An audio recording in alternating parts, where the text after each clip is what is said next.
ایک بڑا ہی ایمان افروز واقعہ میرے آقا علیہ الصلوۃ والسلام کے دور میں ہوتا ہے کہ پیارے آقا علیہ الصلوۃ والسلام اپنے صحابہ کے ساتھ ایک غزوے میں شرکت کے لیے تشریف لے گئے.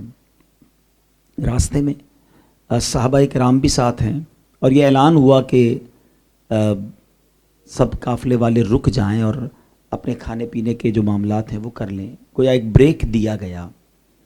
اب صحابہ کرام نے جب اپنے توشہ دان کھولے تو اس میں روٹی تو تھی مگر سالن نہیں تھا. اب ذرا غور کیجئے، کون ہیں؟ میرے آقا کے صحابہ ہیں، یہ جنتی لوگ ہیں، یہ جان دینے کے لیے جا رہے تھے مگر حال یہ تھا کہ روٹی ہے، سالن نہیں ہے.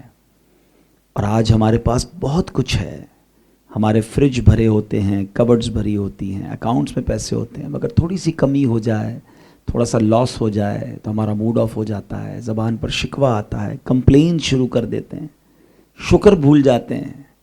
حالانکہ صحابہ کرام نے کیسی زندگی گزاری، زباں پر شکوے رنج و الم لایا نہیں کرتے، نبی کے نام لیوا غم سے گھبرایا نہیں کرتے. تو بہرحال صحابہ کرام روٹی کھانے لگے تو ایک شہد کی مکھی جو ہے وہ نبی پاک صلی اللہ علیہ وسلم کے مبارک کانوں کے پاس آ کر بھنبھنانے لگی. اس کی ایک الگ سی آواز ہوتی ہے شہد کی مکھی کی. تو صحابی رسول کا عقیدہ دیکھیں، عرض کرتے ہیں حضور یہ مکھی آپ سے کیا بات کر رہی ہے؟ یعنی صحابہ بھی جانتے تھے کہ میرے آقا سب کی بولیاں جانتے ہیں. نبی پاک علیہ السلام نے فرمایا کہ یہ مکھی مجھ سے عرض کر رہی ہے کہ حضور آپ کے صحابہ ہمارے علاقے میں آئے ہیں، ہم مکھیوں میں یہ بے چینی پائی جا رہی ہے کہ حضور ان کے پاس روٹی ہے، سالن نہیں ہے. ہم نے قریبی شہد کا چھتا بنایا ہوا ہے، ہم مکھیاں اسے اٹھا کے نہیں لا سکتی، آپ کسی صحابی کو ساتھ بھیج دیں تاکہ وہ چھتا جو ہے وہ شہد لے کر آ جائے. پیارے آقا علیہ الصلوۃ والسلام نے مولا علی شیر خدا کرم اللہ تعالی وجہ الکریم سے فرمایا کہ اے علی جاؤ اور جا کر وہ شہد کا چھتا لے آؤ. مولا علی تشریف لے گئے، شہد لے کر آئے. اب وہ صحابہ جو تھوڑی دیر پہلے روٹی سے صرف روٹی کھا رہے، اب صاف میٹھا شہد بھی ساتھ کھا رہے ہیں. وہی مکھی یا کوئی اور پھر کان مبارک کے پاس بنبنانے لگی. صحابی نے عرض کیا حضور اب کیا کہہ رہی ہے؟ کہا میں نے مکھی سے سوال کیا. نبی پاک فرماتے ہیں کہ یہ بتاؤ تم شہد بناتی کیسے ہو؟ کہا حضور ہم جنگلوں اور بیابانوں میں جاتے ہیں، پھولوں کا رس چوستے ہیں اور شہد بناتے ہیں. پیارے آقا علیہ السلام نے بڑا کمال کا سوال کیا کہ پھولوں کا رس تو کڑوا بھی ہوتا ہے، پھیکا بھی ہوتا ہے، کسیلا بھی ہوتا ہے، یہ سب مل کر شہد جیسا میٹھا کیسے بن جاتا ہے؟ آپ کو بھی کبھی کبھی گلاب کی پتی ٹیسٹ کرنے کا موقع ملا ہوگا، وہ تو بندہ ابھی بھی کھا لیتا ہے، لیکن موتیا، چنبیلی، یہ تو پتے بڑے کڑوے ہوتے ہیں اور شہد اتنا میٹھا. تو نبی پاک کو اس مکھی نے جو جواب دیا نا، سرور کائنات علیہ الصلوۃ والسلام کی بارگاہ میں عرض کرتی کہ حضور ہم مختلف مکھیاں جو ہیں جب پھولوں کا رس چوستے ہیں تو ہمارا ایک امیر ہوتا ہے، ایک ہمارا لیڈر ہوتا ہے. جب ہم پھولوں کا رس چوس کر واپس آتی ہے نا تو حضور وہ جو لیڈر ہوتا ہے وہ آپ پر درود پڑھنا شروع کر دیتا ہے، ہم بھی پیچھے پیچھے درود پڑھتے ہیں.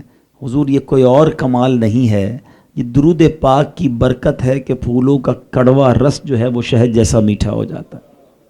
اچھا اب شہد میں شفا ہے، اب تو ڈاکٹری بھی کہتی ہے، تو جو چیز بنتی درود پاک سے ہے تو اس میں کیوں نہ شفا ہو. اچھا یہاں میں ایک اور بات عرض کروں، یہ بات تو ہم نے سنی لیکن جو سائنس کے اسٹوڈنٹ ہیں وہ بات میری جلدی پک کر لیں گے. میں بہت عرصہ پہلے جب آسٹریلیا دعوت اسلامی کے مدنی قافلے میں سڈنی گیا تھا تو مجھے ایک فارم ہاؤس پہ لے گئے اسلام بھائی، جن کا یہی ہنی کا کام تھا، شہد کا کام تھا.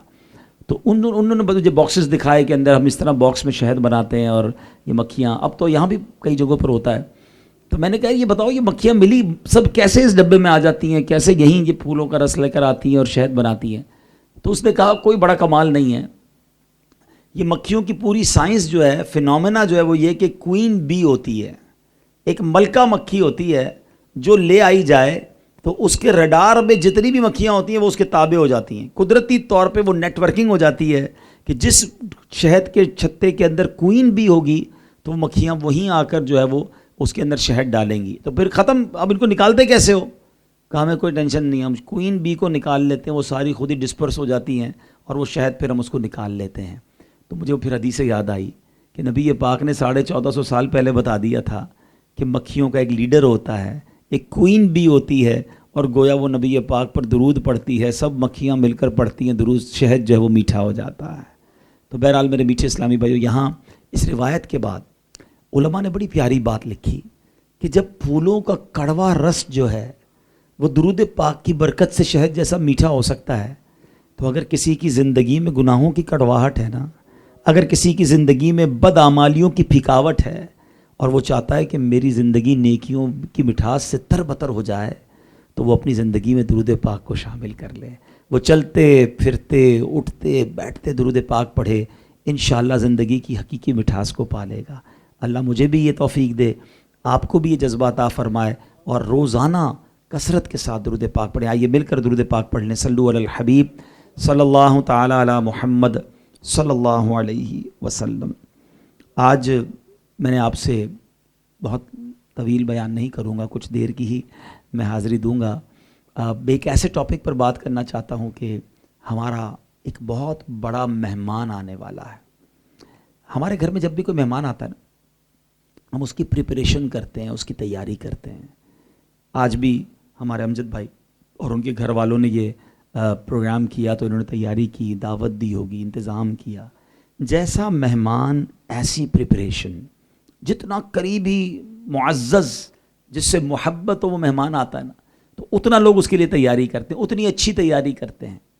ہمارے پاس تو وہ مہمان آنے والا ہے جس کے بارے میں نبی پاک علیہ الصلوۃ والسلام فرماتے ہیں کہ اگر میری امت کو پتہ ہوتا رمضان کیا ہے تو وہ تمنا کرتی کہ سارا سال ہی رمضان ہو. ایسا مہینہ آنے والا ہے. یہ مہینہ ایسا ہے، سچی بات یہ ہے کہ یہ گناہ گاروں کی بخشش کروانے آ رہا ہے. مولا علی شیر خدا کرم اللہ تعالی وجہ الکریم کا ایک بڑا شاندار بیان. آپ فرماتے ہیں اگر اللہ کو اس امت کو عذاب دینا ہوتا نا تو اس امت کو رمضان اور سورہ اخلاص عطا نہ فرماتا. یہ ایسی چیزیں ہیں جو عذاب سے بچا لیں گی. اگر بندہ رمضان کو تھام لینا، جو رمضان کو اچھا گزارتا ہے نا، تو مرنے کے بعد روزہ اللہ کی بارگاہ میں عرض کرتا ہے مولا میں نے دن میں اسے بھوکا رکھا، اسے معاف کر دے. تراویح اور قرآن کہتا ہے مولا رات میں نہیں سویا، یہ قرآن پڑھتا رہا، قرآن سنتا رہا، مولا معاف کر دے. تو قرآن اور روزہ قبر میں بھی شفاعت کرتے ہیں. اور ایسا مبارک مہینہ کہ جس کا پہلا عشرہ رحمت ہے، دوسرا عشرہ مغفرت ہے، اور تیسرا عشرہ جہنم سے آزادی کا عشرہ ہے. نیکیوں کا ثواب کتنا بڑھ جاتا ہے؟ نفل کا ثواب فرض کے برابر. فرض کا ثواب 70 ٹائمز ملٹیپلائی کر دے، 70 گنا بڑھا دیا جاتا ہے. سارا سال میں اور آپ دعا کرتے ہیں یا اللہ قبول کر لے، معاف کر دے، عطا کر دے. رمضان کی راتوں میں احادیث میں یہ مضمون ملتا ہے کہ آسمان سے رحمت کی یہ ندا آتی ہے، آواز لگائی جاتی ہے کوئی مانگنے والا کہ اس کی پوری کر دی جائے، ہے کوئی طلبگار کہ اس کو عطا کیا جائے، ہے کوئی مغفرت مانگنے والا کہ اس کی مغفرت کر دی جائے. گویا ادھر سے آوازیں ہیں، ادھر سے عطائیں ہیں. اور پھر مغفرتیں کتنی ہوتی ہیں؟ حدیث پاک کے مضمون کے مطابق روزانہ افطار کے وقت 10 لاکھ گناہ گار جہنم سے آزاد ہوتے ہیں. اور جب رمضان میں جمعے کا دن آتا ہے تو ہر لمحے each and every moment 1 million sinners, 10 lakh گناہ گار جہنم سے آزاد کیے جاتے ہیں. اور جب رمضان کی آخری رات ہوتی ہے تو پورے مہینے میں جتنے بخشے گئے وہ اس آخری رات بخش دیے جاتے ہیں. اس کا مطلب یہ ہوا کہ ہمارا کیلکولیٹر ہی جواب دے جائے گا. اتنے لوگ رمضان میں بخشے جاتے ہیں، مگر کچھ بدبخت ہیں جو رمضان میں بھی نہیں بخشے جاتے. اور جو نہیں بخشا جاتا نا، اس کے بارے میں نبی پاک علیہ الصلوۃ والسلام فرماتے ہیں کہ اس بندے کی ناک خاک آلود ہو، برباد ہو جائے، جو رمضان کو پالے اور اپنی مغفرت نہ کروا سکے. یہ تو آیا ہی بخشش کرنے تھا، اب اس میں بھی اللہ کو راضی جو نہ کر سکا. انفارچونیٹلی، بدقسمتی سے کہنے میں مزہ نہیں آ رہا، یہ بزرگ بیٹھے ہیں، پہلے تو سننے کو نہیں ملتا تھا کہ کسی نے روزہ نہیں رکھا، بچہ روزہ رکھتا تھا، اور اب بڑی تعداد میں لوگ روزہ قضا کرنے لگے ہیں. یہ وہ شیطان مردود ہمارے دلوں میں داخل ہو گیا ہے کہ پہلے نمازوں سے گئے لوگ. جمعے کے علاوہ کتنے لوگ نماز پڑھتے ہیں؟ 5%، 7%. اور اب آہستہ آہستہ آہستہ یہ ٹرینڈ، یہ فیشن، یہ سٹائل بنتا جا رہا ہے کہ کئی لوگ روزہ نہیں رکھتے ہیں. اور اس پر کوئی غم بھی نہیں ہے، اس پر کوئی افسوس بھی نہیں ہے. حالانکہ 5 تو پلر ہیں اسلام کے. ایمان لانا اللہ رسول پر، پھر اس کے بعد توحید کے بعد نماز، روزہ، حج، زکوٰۃ. نماز بھی گئی، اب روزہ بھی جا رہا ہے. زکوٰۃ کی بات کر لیں تو اب آپ بھی کاروباری لوگ ہیں، دنیا والوں سے ملتے ہیں، ہمارا تو کام ہی یہی ہے. ہمیں تو ایسا فیل ہوتا ہے کہ اب زکوٰۃ بھی 5-10% سے زیادہ لوگ نہیں دیتے.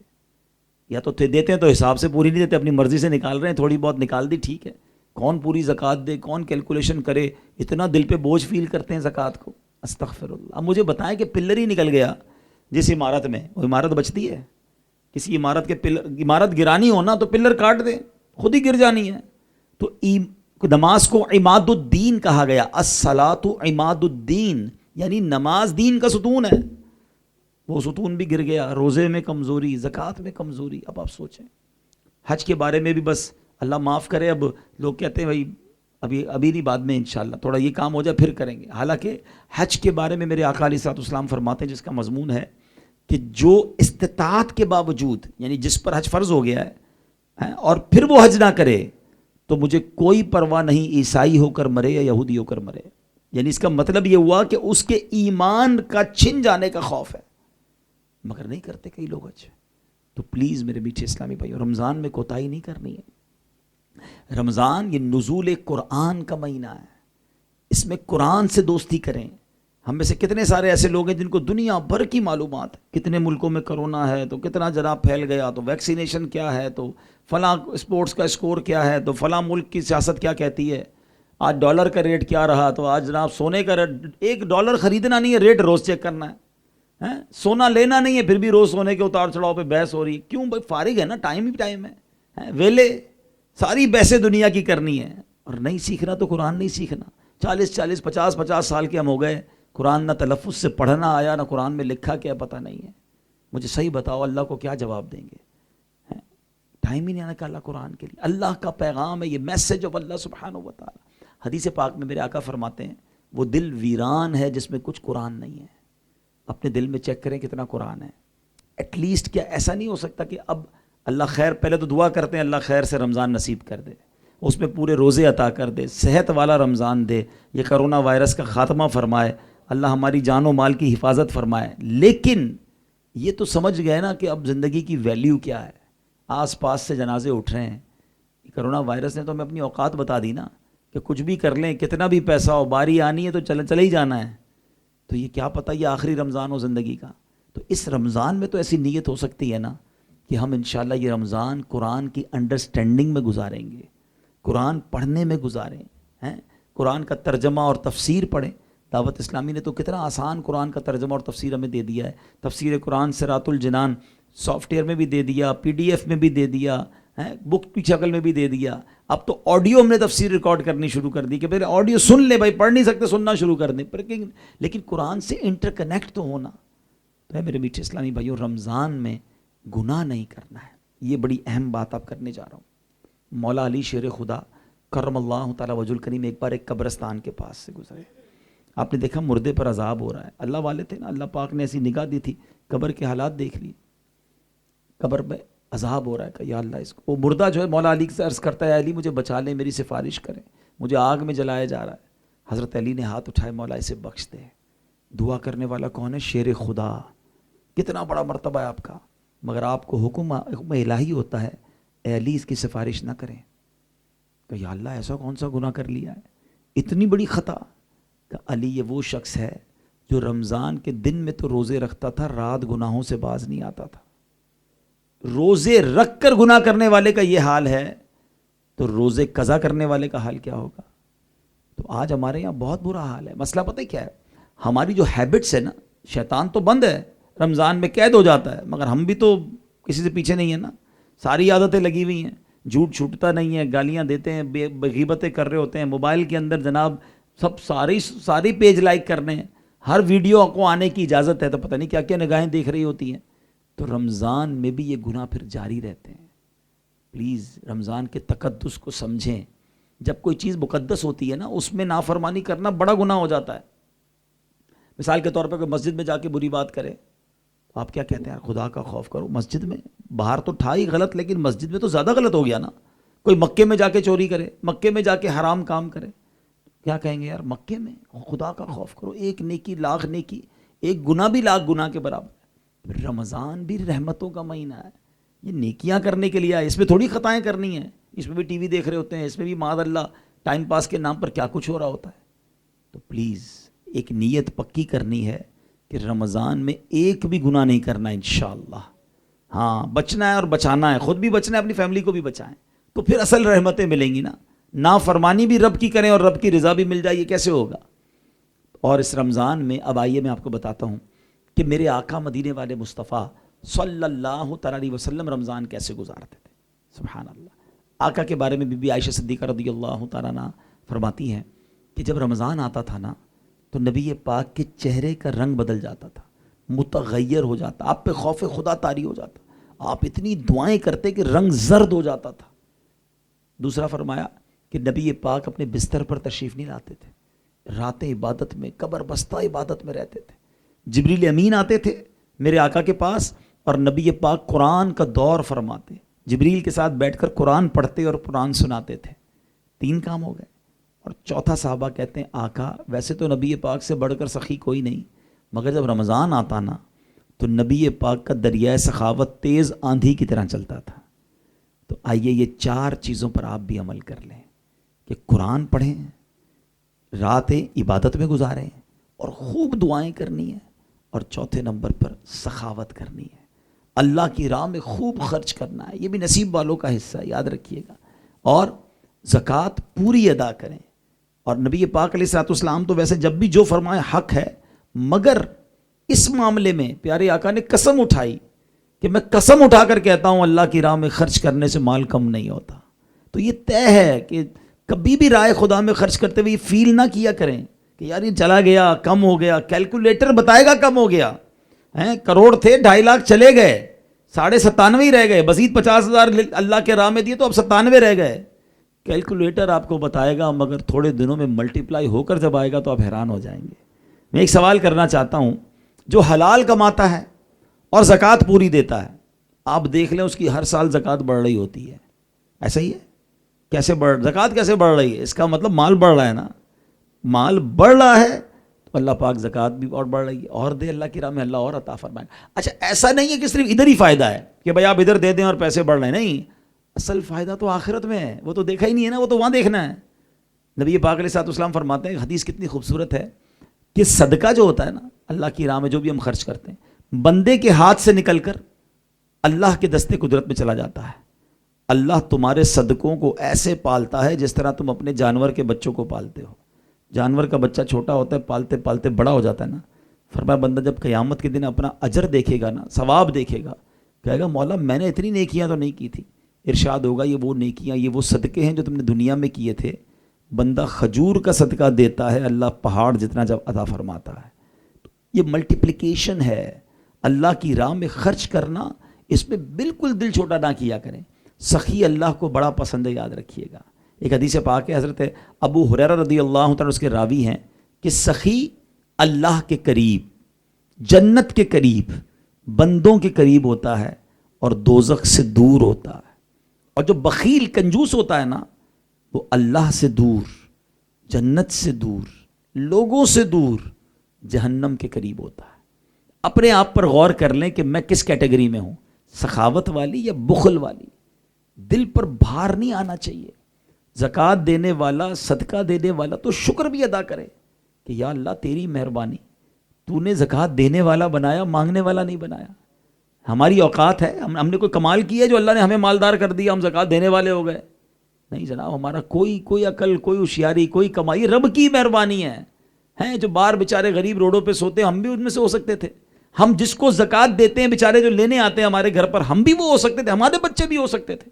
ہمارے گھر پر جس طرح لوگ آ کے کہتے ہیں، ہو سکتا ہے ہم بھی کسی کے گھر جاتے کہ یا بھائی کچھ دے دو پیسے، ماں کے علاج کے پیسے نہیں ہیں، بہن کی شادی ہے، جہیز کے پیسے نہیں ہیں. اللہ نے ہمیں ان چیزوں سے بچایا. کس کی مہربانی؟ اللہ کی مہربانی. اور ادھر زکوٰۃ دے کر لوگ اتراتے ہیں، زکوٰۃ دے کر جتاتے ہیں. خدا را کبھی ایسا نہ کرنا. اگر کوئی آپ سے زکوٰۃ لے کر جا رہا ہے تو آپ نے اس پر اترانا نہیں، جتانا نہیں، اللہ کا شکریہ، اس کا بھی شکریہ ادا کریں. اللہ قرآن میں فرماتا ہے یا ایھا الذین آمنوا لا تبطلوا صدقاتکم بالمن والاذی. اے ایمان والو اپنے صدقے باطل نہ کرو، تکلیف پہنچا کر، احسان جتا کر.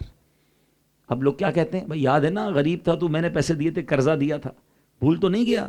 نوکری کرتا تھا، میں نے کاروبار پہ لگایا تھا، چپل پہن کر آیا تھا میرے پاس، آج دیکھ گاڑی ہو گئی تیرے پاس، میں نے تیری مدد کی تھی، بھول تو نہیں گیا؟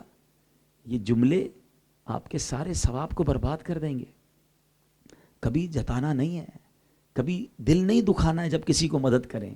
اللہ کا شکر ادا کریں کہ یا اللہ تیری مہربانی، تو نے ہمیں دینے والا بنایا، مانگنے والا نہیں بنایا.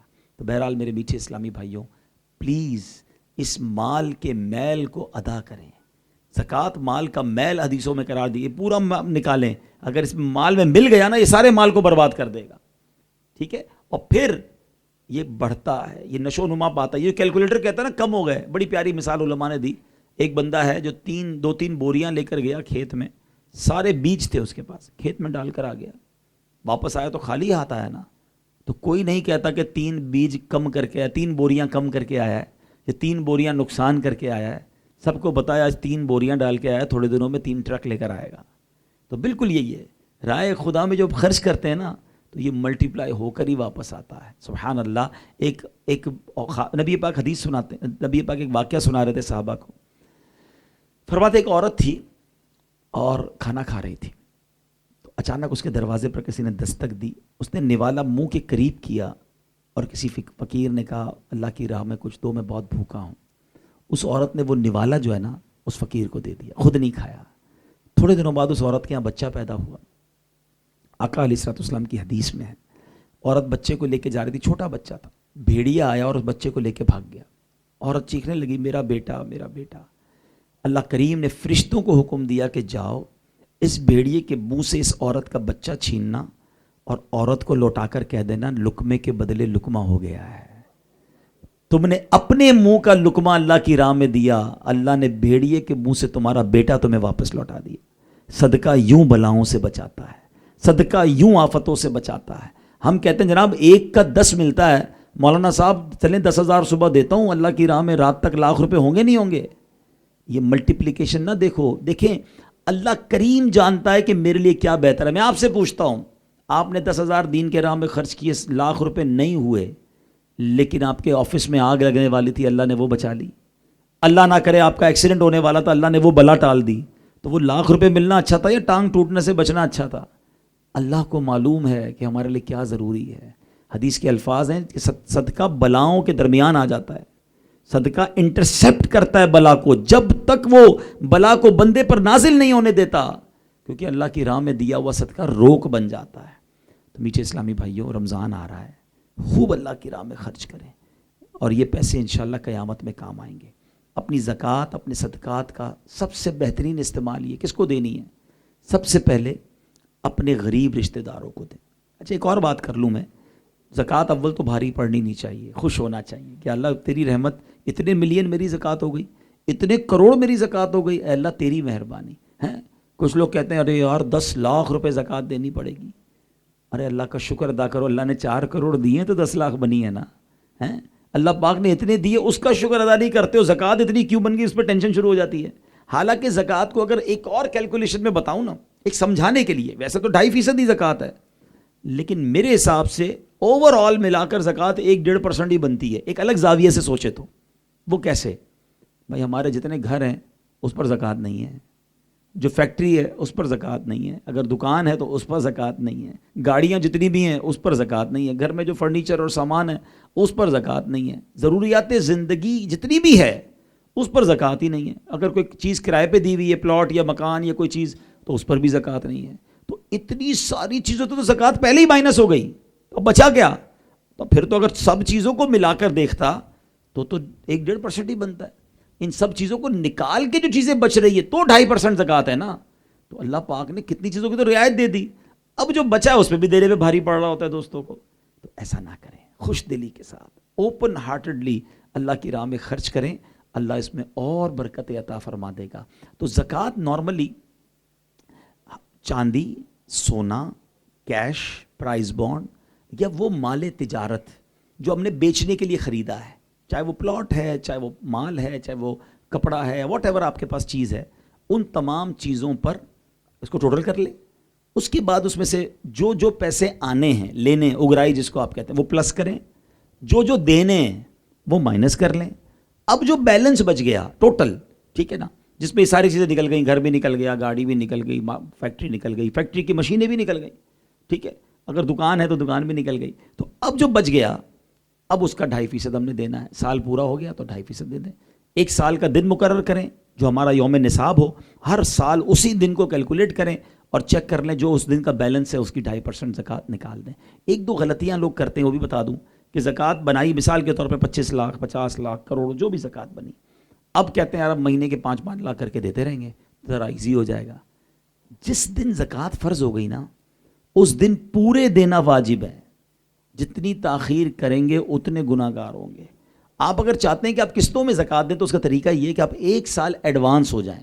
مثال کے طور پہ کسی کا پہلی رمضان یوم نصاب ہے، اس نے حساب کیا پہلی رمضان 25 لاکھ روپے زکوٰۃ بنی، وہ 25 لاکھ دے دے، اب پتہ ہے اگلے رمضان میں بھی 25-30 تو دینے ہی پڑیں گے، اب وہ ہر مہینے 2-3 لاکھ روپے 5 لاکھ روپے اگلے سال کی زکوٰۃ کی نیت سے دیتا رہے۔ اب دوبارہ پہلی رمضان آئے تو حساب کرے کہ 30 لاکھ تو دے چکا، زکوٰۃ بن رہی ہے 35 لاکھ، اب 5 لاکھ اور دے دے، کام پورا ہو گیا۔ اور اگر زکوٰۃ 25 لاکھ بن رہی ہے اور دے 30 لاکھ دیے تو بھی نہ گھبرائیں، وہ جو 5 ایکسٹرا دے دیے اس کو اگلے سال کے لیے کیری فارورڈ کر لیں۔ زکوٰۃ اگلے کئی سالوں کی بھی دی جا سکتی ہے ایڈوانس۔ یہ شریعت نے کتنی آسانی دی ہے کہ مثال کے طور پہ آپ کے سامنے کوئی بڑی نیکی کا کام آ گیا، 20 لاکھ روپے کا کام آ گیا، آپ کے پاس زکوٰۃ کے 10 لاکھ روپے پڑے تو آپ نیکی چھوڑیں نا، آپ 20 لاکھ دے دیں، وہ 10 لاکھ اگلے سال کی زکوٰۃ میں کاؤنٹ کر لیں۔ تو شریعت نے ہمیں یہ اختیار دیا ہے، تو ویری ایزی، بڑا آسان مذہب ہے، موسٹ فلیکسیبل ریلیجن آن ارتھ۔ یہ میرا الگ ٹاپک ہے، کبھی زندگی رہی تو اس پر بیان کروں گا۔ لوگ کہتے ہیں اسلام بڑا مشکل ہے، اسلام سے زیادہ آسان مذہب ہی کوئی نہیں ہے۔ جتنی آسانی اسلام میں ہے نا، ہمارے 5 اہم ترین فرض جو ہیں، ایک تو چلے سب نے اپنا لیا، ایمان لائے، اللہ ہمیں ایمان پر استقامت دے، اب 4 ہی رہ گئے نا، نماز، روزہ، حج اور زکوٰۃ۔ حج اور زکوٰۃ تو ہے ہی اس پر فرض جس کے پاس مال ہے، یہ 2 تو فارغ ہو گئے نا۔ جس کے پاس استطاعت ہی نہیں ہے اس پہ یہ 2 فرض ہی نہیں ہے۔ اب آ جائے نماز پر، کھڑے ہو کے نہیں پڑھ سکتے بیٹھ کے پڑھ لیں، بیٹھ کے نہیں پڑھ سکتے لیٹ کے پڑھ لیں، لیٹ کے نہیں پڑھ سکتے اشارے سے پڑھ لیں، وضو میں تکلیف ہو رہی ہے تیمم کر لیں، زخم لگ گیا ہے مسح کر لیں۔ ہر چیز کا سولوشن ہے، کہیں بھی اسلام میں امپوز نہیں ہے، جبر نہیں ہے کہ یہی کرنا ہے کچھ بھی ہو جائے تمہارا بیڑا غرق ہوتا ہو، نہیں، ہر جگہ اسلام سولوشن اور راستہ دیتا ہے۔ زکوٰۃ، میں نے کہا پیسے نہیں تو زکوٰۃ بھی نہیں ہے، پیسے ہیں تو زکوٰۃ ہے نا۔ اچھا اب آ جائے روزہ، سفر میں ہے تو آپ روزہ بعد میں رکھ لیں، کوئی مسئلہ نہیں ہے۔ طبیعت خراب ہے، ڈاکٹر کہتا ہے اور آپ کی واقعی آپ کا تجربہ بھی ہے کہ بھائی روزہ رکھنے سے طبیعت خراب ہو جائے گی، ابھی نہ رکھیں بعد میں رکھ لیں۔ جتنی فلیکسیبلٹی اسلام میں ہے، صرف دور رہ کر لگتا ہے اسلام مشکل ہے، اسلام جیسا آسان اور فلیکسیبلٹی والا ریلیجن کوئی اور نہیں ہے، لیکن عمل کریں تو پتہ چلتا ہے نا۔ تو بہرحال زکوٰۃ میں بہت آسانی کے ساتھ، ہاں ایک بات ضرور عرض کروں گا جس پر بڑا دل دکھتا ہے کہ لوگ زکوٰۃ پراپر کیلکولیٹ نہیں کرتے اور دراصل خود کیلکولیٹ کر لیتے ہیں۔ یا تو آپ ماشاءاللہ مسائل پڑھے میں تو کر لیجئے، ورنہ ٹیکس ریٹرن خود داخل کیوں نہیں کرتے؟ جب سال میں ایک بار ٹیکس ریٹرن ہوتا ہے خود ہی بنا لیا کریں، عرصہ ہو گیا ٹیکس بھرتے ہوئے، نہیں وکیل سے مشورہ کرتے ہیں، اس کو دکھاتے ہیں یا اسی کو کہتے ہیں تم ہی بنا دو بھائی۔ تو جب آپ نے سال میں ایک ہی بار زکوٰۃ دینی ہے تو اگر کسی عالم دین سے مشورہ ہو جائے، کسی مفتی صاحب سے بات ہو جائے کہ حضور یہ میرے پاس ہے، اس طریقے سے میں زکوٰۃ دیتا ہوں، کوئی گڑبڑ تو نہیں ہے، کیونکہ اپنے ذہن سے ہم اپنی یہ فیصلہ کریں گے نا تو مسٹیک کا چانس ہے۔ ایک صاحب آئے ہمارے دارالفتہ اہل سنت میں، آج آپ کو خوشخبری بھی دے دوں، لاہور میں جوہر ٹاؤن فیضان مدینہ میں آج ہی دارالفتہ اہل سنت کا افتتاح بھی ہوا ہے الحمدللہ۔ ایک اور برانچ بن گئی ہے جہاں علماء کرام ہمیں رہنمائی دیں گے۔ تو ہمارے یہاں کراچی میں ایک بار ایک صاحب آئے، انہوں نے کہا میں اس طرح زکوٰۃ بانٹتا ہوں، اپنے مرضی سے اس طرح لوگوں میں بانٹتا ہوں، اور ان کی زکوٰۃ مور دین 8 to 9 ملین ایئر کی بنتی ہے۔ جب دارالفتہ کے مفتیان کرام بیٹھے تو یہ فیصلہ ہوا کہ 12 سال میں اس بندے نے جتنی بھی زکوٰۃ بانٹی ہے نا اس کا 1 روپیہ بھی ادا نہیں ہوا ہے، کیونکہ اپنے ذہن سے بانٹا نا۔ میں ایک مثال بتا دیتا ہوں، پھر انشاءاللہ موقع ملا دعا کے بعد اگر کوئی ڈائریکٹ بھی پرسنلی بھی سوال کرنا چاہے گا تو میں حاضر ہوں۔ ہمارے یہاں ایک بڑا ٹرینڈ ہے کہ یار کوئی غریب آتا ہے، وہ کہتا ہے میرے کو بچی کی شادی ہے تو مجھے جو ہے وہ فلاں چیز دلا دیں، یا مثال کے طور پہ کوئی آ کے کہتا ہے کہ میرا علاج ہونا ہے، والد کا علاج ہونا ہے، ہم کہتے ہیں اچھا آپ جائیں علاج کرائیں، ہم آپ کا ہاسپٹل کا بل پے کر دیں گے، اور ہم زکوٰۃ میں وہ بل پے کرتے ہیں، زکوٰۃ ادا نہیں ہوگی۔ کوئی بچہ آ کے کہتا ہے، ماں آ کے کہتی ہے میرے بچے کی اسکول کی فیس ادا کریں، ہم کہتے ہیں اسکول کا پرچہ دے دو، ہم فیس ادا کر دیں گے۔ اگر آپ نے اس کی فیس ادا کی، آپ کی زکوٰۃ ادا نہیں ہوگی۔ اب ہے نا یہ پرابلم، کیونکہ ہم اپنے طور پہ سمجھتے ہیں غریب کی مدد ہو رہی ہے، یہ مستحق بھی ہے، یقیناً یہ مستحق ہوگا، مگر آپ نے اس کو مالک نہیں بنایا۔ زکوٰۃ کے لیے شرط یہ ہے کہ آپ کسی شرعی فقیر کو پیسوں کا مالک بنا دیں. جو چیز زکوٰۃ میں دینی ہے اس کا اونر بنائیں پہلے اس کو. آپ نے اونرشپ بھی نہیں دی اس کو. اچھا اب آپ کہتے ہیں بھائی حل بتاؤ مولوی صاحب, مسئلہ یہ ہے کہ ہم اس کو دے دیں گے تو کہیں اور خرچ کر دے گا. یار آپ نے زکوٰۃ دینی ہے نا, وہ کہیں بھی خرچ کرے, آپ دے کے فارغ ہو جائیں. اچھا نہیں میں چاہتا ہوں اس کا علاج ہی ہو, چلیں یہ بھی حل بتا دیتے ہیں. بات یہ ہے کہ پہلے پوچھے تو صحیح نا کسی سے, خود ہی فیصلہ کر لیا. سولوشن ہوتا ہے اسلام میں, مفتیان کرام کے پاس بیٹھے تو حل دیا جا سکتا ہے. اب اس کا بڑا آسان حل ہے. حل یہ ہے کہ مثال کے طور پہ آپ کا ہی کوئی امپلائی ہے, جاننے والا ہے, رشتہ دار ہے, یا کوئی بھی شخص آیا, اس کو علاج کروانا ہے. بل کتنا ہے بھائی, وہ کہتا ہے 50,000 کا بل ہے. آپ چاہتے ہیں یہ بل میں ادا کر دوں اور زکوٰۃ میں ادا کروں. بندہ زکوٰۃ کا مستحق بھی ہے. اس کے دو طریقے ہیں. ایک طریقہ یہ آپ 50,000 اس کے ہاتھ میں دیں, وہ ریسیو کر لے آپ سے, آپ کو مل گئے پیسے, مل گئے, اچھا آپ واپس دے دیں, میں آپ کا بل بھر دیتا ہوں. اب اس نے آپ کے ہاتھ میں یا آپ کے کسی ملازم کے ہاتھ میں دیا, آپ نے جا کے بل بھر دیا, آپ نے پہلے اسے مالک بنایا, اس کی زکوٰۃ ادا ہو گئی. اب وہ پیسوں سے اس کا بل بھر دیا گیا, اس کا بل بھی ادا ہو گیا. سولوشن مل گیا. تھوڑا پوچھا تو ملے گا نا, خود ہی فیصلہ نہ کر لیں ہیں. اسی طرح بہت سارے راستے مل سکتے ہیں. ایک جیسے میں ابھی پچھلے دنوں ایک ہماری میمن جماعت سے جو کہ میرا تعلق ہے, تو ایک میری جب بیان تھا, زکوٰۃ سیمینار تھا, تو پوری کمیونٹی کے لوگ آ گئے. میں نے کہا آپ دیکھیں کروڑوں روپے آپ جمع کرتے ہیں, آپ کے یہاں بھی ہو سکتا ہے برادری سسٹم ہوگا کہ جس میں لوگ زکوٰۃ جمع کرتے ہیں, پھر اپنی برادری کی مدد کرتے ہیں. میں نے ان کو سمجھایا, میں نے کہا ماشاءاللہ آپ سارے کاروباری لوگ ہیں, یہ سب کیوں کرتے ہیں؟ کہ سب آپ کے لیے کرتے ہیں, ہماری کمیونٹی کے لیے فائدے کے لیے کرتے ہیں. میں نے کہا بہت اچھی بات ہے. یہ سارے کام کرنے میں آپ کے درمیان کوئی ایک مفتی ہے؟ کہتے ہیں نہیں. میں نے کہا آپ میں سے کوئی مفتی ہے؟ کہتے ہیں ہم تو سارے تاجر ہیں. اسلام کے اہم ترین فریضے پر آپ کام کر رہے ہیں, آپ کو گائیڈ لائن دینے والا کون ہے؟ اب اگر غلط کریں گے تو سب لوگوں کی زکوٰۃ ضائع ہو جائے گی نا.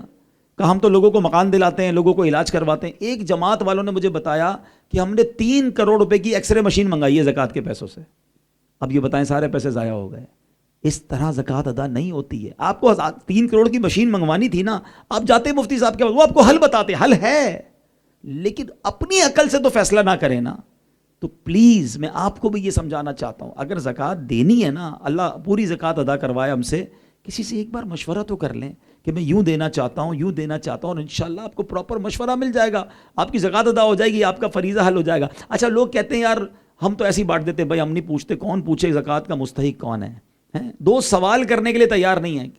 50,000 روپے زکوٰۃ کے دے دیے, کبھی کسی کو 50,000 ادھار دینا ہو تو سوال کرتے نہیں کرتے ہیں, کدھر سے آئے ہو, واپس دو گے کہ نہیں دو گے, کوئی گارنٹی ہے کہ نہیں, کہ کون سی مارکیٹ میں ہوتے ہو, کوئی ریفرنس لے کر آؤ. کاروبار کے لیے سب چیکنگ کرنی ہے, اور زکوٰۃ کے لیے 2 سوال پوچھنے کے لیے تیار نہیں ہے. صرف زکوٰۃ دینا فرض نہیں ہے, یاد رکھیے گا, مستحق تک پہنچانا یہ بھی آپ کی ذمہ داری ہے, یہ آپ کا فرض ہے. ہاں اب میں عرض یہ کروں گا کہ آپ کی پرابلم کو اچھا سولوشن میں آپ کو پیش کر دیتا ہوں. پہلے تو آپ کوشش کریں کہ اپنی زکوٰۃ کا پہلے حقدار آپ کے اپنے غریب رشتہ دار ہیں, آپ ان کو زکوٰۃ دیں. اور اس کے بعد الحمدللہ عاشقان رسول کی ایک بہت بڑی تحریک دعوت اسلامی جو دین کا کام کر رہی ہے, جو لوگ ماشاءاللہ مدنی چینل دیکھتے ہیں یا ہمارے اجتماع میں آتے ہیں, ان کو معلومات ہیں دعوت اسلامی 80 سے زائد شعبہ جات میں دین کی خدمت کر رہی ہے. ہمارے الحمدللہ اس وقت 891 کے قریب دارالعلوم, جس کو ہم جامعۃ المدینہ کہتے ہیں, وہ ہیں.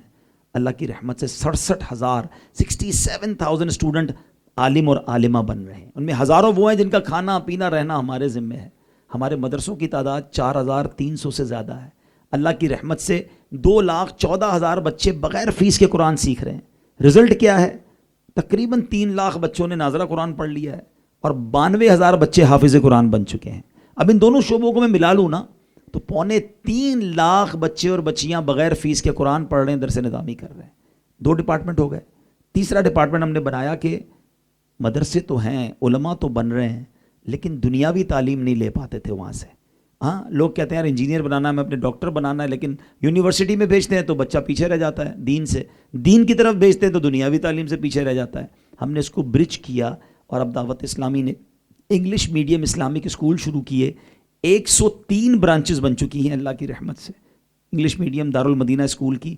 اور الحمدللہ دعوت اسلامی نے اپنی یونیورسٹی کے لیے اسلام آباد میں جگہ بھی لے لی ہے. انشاءاللہ وہ دن دور نہیں ہے جب آپ کسی ڈاکٹر سے ملیں گے جو عالم دین ہوگا, آپ کا گھر بنانے والا کوئی انجینئر بھی ہوگا اور مبلغ اسلام بھی ہوگا. ہم وہ انشاءاللہ زمانہ پھر سے لانا چاہتے ہیں. بہرحال یہ 3 ڈپارٹمنٹ ہوئے دعوت اسلامی نے. اس کے بعد میڈیا کے ذریعے جو بے حیائی پھیلائی جا رہی ہے, آپ خود دیکھیں, بتاتے ہیں لوگ کہ ڈراموں کے ذریعے تو اتنی بے حیائی, اتنی ولگیرٹی پھیلائی جا رہی ہے, اس کا کیا سولوشن تھا؟ ٹی وی چھڑوا نہیں سکتے آپ لوگوں سے. ہم نے خود اپنا چینل بنایا, 100% اسلامک چینل بنایا, 24/7 وداؤٹ اینی ایڈورٹائزمنٹ. مدنی چینل آج چل رہا ہے اور کروڑوں لوگ فیضیاب ہو رہے ہیں, گھر بیٹھے علم دین سیکھ رہے ہیں. کئی بے نمازی بن گئے, ماں باپ کی فرما بردار بن گئے لوگ, بے پردہ خواتین با پردہ مدنی چینل دیکھ کے بن رہے ہیں. اور صرف اردو میں نہیں, انگلش میں, بنگلہ زبان میں مدنی چینل بنایا. پھر دیکھا کہ جناب ہر بندے کے ہاتھ میں موبائل ہے, سوشل میڈیا تو عام چینل سے زیادہ بڑا میڈیا بن گیا. ہم سوشل میڈیا پہ اپنے پلیٹ فارم سیٹ کیے. آپ کو جان کر خوشی ہوگی کہ اس وقت 1.5 کروڑ سے زیادہ یوزر جو ہیں دعوت اسلامی کے سوشل میڈیا کے ہیں, جو دعوت اسلامی کے ساتھ اٹیچ ہیں. الحمدللہ وہ کون سا میدان ہے جس میں دعوت اسلامی کام نہیں کر رہی ہے. پھر بچوں کی جو برائیاں آئیں کہ کارٹون کے ذریعے, گیمز کے ذریعے بچوں کو بے حیائی, ہندوانہ رسمیں, پتہ نہیں کیا کیا سکھایا جا رہا تھا. الحمدللہ دعوت اسلامی نے اسلامک کارٹونز بنائے, اور کارٹون کا کام اتنا قیمتی, اتنا مہنگا کام ہے, لیکن ہمیں وہ بھی کروانا پڑا. اور آج دیکھیں ہمارے جو اسلامک کارٹونز ہیں اس کے ملینز اینڈ ملینز ویوز ہیں یوٹیوب کے اوپر. وہ کون دیکھ رہا ہے؟ وہ دنیا بھر کے بچے دیکھ رہے ہیں. اور اب وہ دن آ گئے کہ لوگ کارٹون دیکھ کر جو ہے گانے سننے کے بجائے گھر میں نعتیں ہو رہی ہیں, ماں باپ کا ہاتھ چوم رہے ہیں, ماں باپ کا ادب کر رہے ہیں, اور گھر والوں کو بچے سنتیں بتا رہے ہوتے ہیں. کہاں سے سیکھا بھائی؟ انہوں نے اس کارٹون سے سیکھا. ہمارا ٹارگٹ پتہ کیا ہے؟ ہم کسی کو کہتے ہیں یہ حرام ہے چھوڑ دو, اس کو حلال بھی تو بتاؤ نا کیا ہے. کسی کو کہیں یہ کھانا مت کھانا حرام ہے, تو بھوکھا تو نہیں مرے گا نا بھائی, اس کو حلال کھانا تو کھلائے نا. تو دعوت اسلامی ہر برائی کو ختم کرنے کی نیت یوں رکھتی ہے کہ اس کا پراپر جائز سولوشن بھی دیتی ہے کہ یہ نہ کریں اس کی جگہ یہ کر لیں, یہ نہ کریں اس کی جگہ یہ کر لیں. بہرحال پھر آگے چلتے ہیں. ہم سال کی 600 کے قریب مسجدیں بناتے ہیں. ساری دنیا میں دعوت اسلامی ایوریج ڈیلی 2 مسجدیں بنا رہی ہے. یہ تو ہو گئے کچھ دینی کام.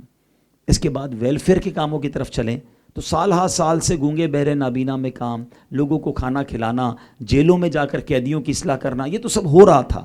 مگر 2020 میں جب کووڈ آیا اور پوری دنیا میں لاک ڈاؤن لگا, ہم نے 26 لاکھ مسلمانوں تک کھانا پہنچایا, راشن پہنچایا, کیش رقوم پہنچا. صرف پاکستان میں نہیں, انڈونیشیا, ترکی, ساؤتھ افریقہ, انڈیا, بنگلہ دیش, جدھر جدھر مسلمان پرابلم میں تھے, عرب شریف, مکے مدینے میں کتنا بڑا اللہ کی رحمت سے ہم نے یہاں سے چیریٹی بھجوائی اور وہاں غریب مسلمانوں کی مدد کی. جو مکے مدینے جانتے ہیں ان کو پتہ ہے کہ یہ 2 سال میں تو ان کا تو سارا کاروبار ہی تہس نہس ہو گیا نا. وہ کھجور والے سے لے کر, گاڑیوں والے سے لے کر, ہوٹلوں والے سے لے کر, عمرہ پیسنجر کو ڈیل کرنے والے, وہ تو ہاتھ پیر پہ آ گئے. کھانے پینے کے پیسے ختم ہو گئے, واپس آنے کے ٹکٹ نہیں تھے. مجھے اچھی طرح یاد ہے, الحمدللہ ہم نے یہاں سے لوگوں کو بھیجا کہ کسی طرح ان کو ٹکٹ دیں اور وہ واپس آئیں. تو کروڑ روپے دعوت اسلامی نے پوری دنیا میں ڈسٹریبیوٹ کیے.